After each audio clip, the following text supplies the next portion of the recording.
ജയ് മാത. ചരണം ശരണം രമാംബികേ, ചരണം ശരണം ത്രയംബകേ. അമ്മ പറയുന്നു, ഈശ്വരാവതാരം ഈ ഭൂമിയിൽ ഉണ്ടാവുന്നത് ധർമ്മച്യുതി ഉണ്ടാകുന്ന കാലത്താണ്. ധർമ്മത്തെ പുനഃസ്ഥാപിക്കാൻ ഈശ്വരൻ മനുഷ്യരൂപത്തിൽ അവതരിച്ച് എല്ലാവരുടെയും ഇടയിൽ സാധാരണ മനുഷ്യരെ പോലെ പെരുമാറുന്നു.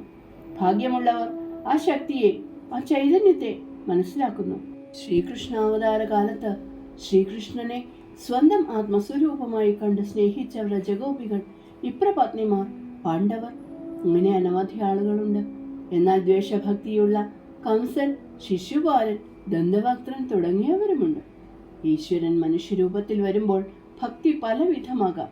ദ്വേഷഭക്തി, പ്രേമഭക്തി, വാത്സല്യഭക്തി, സഖ്യഭക്തി എന്നിവ അവയിൽ ചിലതാണ്. ഗോപിമാർക്ക് പ്രേമഭക്തിയായിരുന്നു. യശോദയ്ക്കും നന്ദഗോപനും വാത്സല്യഭക്തിയായിരുന്നു. സുദാമാവിനും അർജുനനും സഖ്യഭക്തിയായിരുന്നു. കംസനും ശിശുപാലനും ദ്വേഷഭക്തിയായിരുന്നു. ഇവർക്കെല്ലാം ഭഗവാന്റെ അനുഗ്രഹവും സംരക്ഷണവും പല രൂപത്തിൽ ലഭിച്ചിരുന്നു. അവർ മുക്തിയിലേക്ക് നയിക്കപ്പെട്ടു. എന്നാൽ ഭഗവാനോട് നിസ്സംഗഭാവം പുലർത്തിയിരുന്നവർക്ക് ഭഗവാന്റെ അനുഗ്രഹം ഒരു തരത്തിലും മനസ്സിലാക്കാൻ സാധിക്കുകയില്ല. ദുര്യോധനെ പോലെയുള്ളവർ ആ കൂട്ടത്തിൽപ്പെടും. ഈശ്വരൻ അവതരിക്കുമ്പോൾ അവരോട് ഏതെങ്കിലും ഒരു രീതിയിലുള്ള ഭക്തി ഉണ്ടെങ്കിൽ നാം രക്ഷപ്പെടും, നാം മുക്തരാകും. പക്ഷെ അവരോട് നിസ്സംഗഭാവത്തിലിരുന്നാൽ നാം ഈ സംസാര ചക്രത്തിൽ കിടന്നു തിരിയും. ഈശ്വരൻ അവതാരമെടുക്കുമ്പോൾ അതാത് കാലഘട്ടത്തിൻ്റെ ആവശ്യാനുസരണമുള്ള അവതാര സ്വരൂപം കൈക്കൊള്ളുന്നു. അധർമ്മികൾ കൂടുതലുള്ളപ്പോഴാണത്രേ യുദ്ധങ്ങളുണ്ടാവുക. അവിടെ ധർമ്മത്തിൻ്റെ ഭാഗത്ത് ഈശ്വര സഹായം ലഭിക്കുന്നു. കുരുക്ഷേത്ര യുദ്ധത്തിൽ ഭഗവാനെ കൂടെ കൂട്ടാൻ അർജുനന് തോന്നിയത് അതുകൊണ്ടാണ്. ഭഗവാന്റെ അവതാര ലീലയിലെ ഒരു പ്രധാന ഭാഗമായിരുന്നു കുരുക്ഷേത്ര യുദ്ധം. ധർമ്മിഷ്ഠനായ അർജുനനെ മുൻനിർത്തി ഭഗവാൻ ഭഗവത്ഗീത ഈ ലോകത്തെ ധർമ്മത്തിലേക്ക് ഉയർത്തുവാൻ വേണ്ടി ഉപദേശിച്ചു. അധർമ്മികളെ പഞ്ചപാണ്ഡവരെ മുൻനിർത്തി നിഗ്രഹിച്ചു. ധർമ്മസംസ്ഥാപനത്തിന് അവതരിച്ച ഭഗവാന്റെ മുഖ്യ ഉദ്ദേശങ്ങൾ ഈ യുദ്ധത്തോടെ കഴിഞ്ഞു. ഈശ്വരാവതാരം മനുഷ്യരൂപം പൂണ്ട പ്രേമമാണ്, വിജ്ഞാനമാണ്, സത്യമാണ്, കാരുണ്യമാണ്. യോഗാധീശനാണ് അവതാരം. സത്യത്തിലേക്കുള്ള മാർഗവും ലക്ഷ്യവുമാണ് ഈശ്വരാവതാരം. ദിവ്യത്വം ബുദ്ധിക്ക് മനസ്സിലാക്കുവാൻ കഴിയില്ല. ഈശ്വരൻ അവതരിച്ച് ജഗദ്ഗുരുവായി മനുഷ്യനെ അവന് യോജിച്ച വഴിയിലൂടെ നയിച്ച് ലക്ഷ്യത്തിലേക്ക് എത്തിക്കുന്നു. അനുഗ്രഹീതരായ ഭക്തർക്ക് മാത്രമേ ഈശ്വരൻ്റെ അവതാരം മനസ്സിലാക്കുവാൻ സാധിക്കൂ. അവർക്ക് മാത്രമേ ആ അവതാര മഹിമ മനസ്സിലാക്കാനും ആ പാദങ്ങളിൽ ശരണാഗതി അടയാനും സാധിക്കൂ. സഗുണ ബ്രഹ്മത്തെ നേരിട്ട് കാണുന്നതും അറിയുന്നതും അദ്ദേഹം ചൊരിയുന്ന അനുഗ്രഹ വർഷത്താലാണ്. ഈശ്വര ദർശനം എല്ലാവർക്കും എളുപ്പത്തിൽ സിദ്ധിക്കുന്നതല്ല. അതിന് അപാരമായ അനുഗ്രഹം വേണം. നിങ്ങൾക്ക് അമ്മയുടെ രൂപത്തിൽ ആ ദിവ്യദർശനം സിദ്ധിച്ചത് കൃപ കൊണ്ടാണ്. ഈശ്വര കൃപ ഒന്നു മാത്രമാണ് നിങ്ങളെ ഓരോരുത്തരെയും അമ്മയുടെ പാദത്തിൽ എത്തിച്ചത്. കരുണാമയിയായ അമ്മയായി, അനുകമ്പയുള്ള ഗുരുവായി അമ്മ നിങ്ങളോട് കൂടെ ഉണ്ട്. നിങ്ങളെ സന്മാർഗത്തിൽ നയിച്ചുകൊണ്ട് ജീവിതത്തിലെ പ്രശ്നങ്ങളെ നേരിടാനുള്ള മാർഗദർശിയായി. നിങ്ങൾ എത്ര ഭാഗ്യവാന്മാരാണല്ലേ.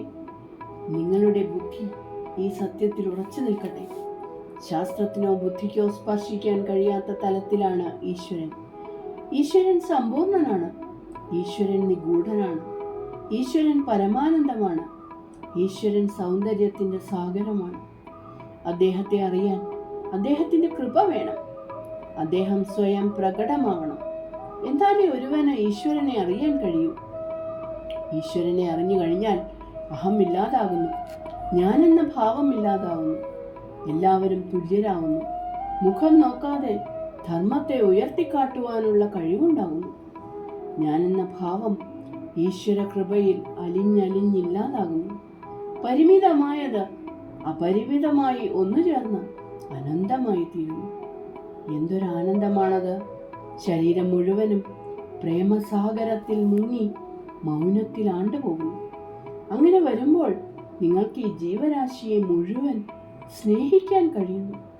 എല്ലാ തടസ്സങ്ങളും നീങ്ങി എല്ലാ വ്യത്യാസങ്ങളെയും അതിജീവിച്ച് സാർവത്രിക സ്നേഹം ഈ ലോകത്തിൽ വിളയാടുന്നു. ഇതാണ് കൃപ, ഇതാണ് പരമാനന്ദം. ദിവ്യത്വത്തെ അറിയുക എന്നത് ഈശ്വരാവതാര സമയത്ത് പ്രബുദ്ധത സംരക്ഷിക്കുന്നതിൻ്റെ ആദ്യപടിയാണ്. ഇത് നിലനിർത്തിക്കൊണ്ടു പോകാൻ നിരന്തരമായ പരിശ്രമം ആവശ്യമാണ്. നിങ്ങൾ നിരന്തരം ജാഗരൂകരായിരിക്കണം, അല്ലെങ്കിൽ മായയുടെ പിടിയിൽ നിങ്ങൾ അകപ്പെട്ടെന്ന് വരാം. അത് നിങ്ങളുടെ ഭക്തിഭാവത്തെയും ദാസ്യഭാവത്തെയും പ്രതികൂലമായി സ്വാധീനിച്ചേക്കാം.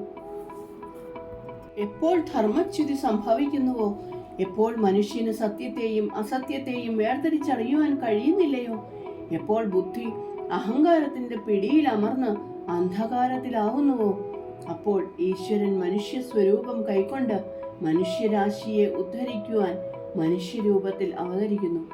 നിങ്ങളുടെ ഓരോരുത്തരുടെയും വാതിലിൽ അദ്ദേഹത്തിന്റെ മുട്ടു കേൾക്കാം.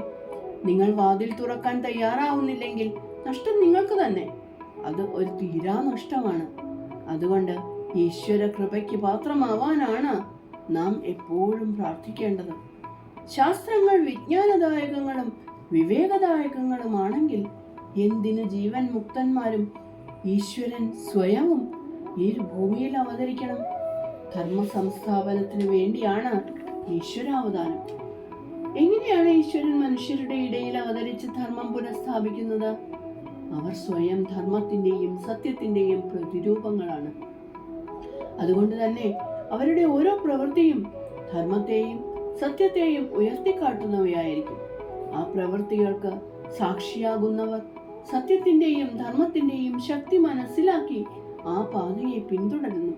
അങ്ങനെയാണ് ഈശ്വരാവതാരമായി വരുന്നവർ ധർമ്മത്തെ പുനഃസ്ഥാപിക്കുന്നത്. ധർമാചരണത്തിലൂടെ അവർ ധർമ്മത്തെ പുനഃസ്ഥാപിക്കുന്നു. ഈശ്വരൻ അവതാര സമയത്ത് മനുഷ്യന് മുക്തിക്കുള്ള പാത തുറന്നു കൊടുക്കുന്നു.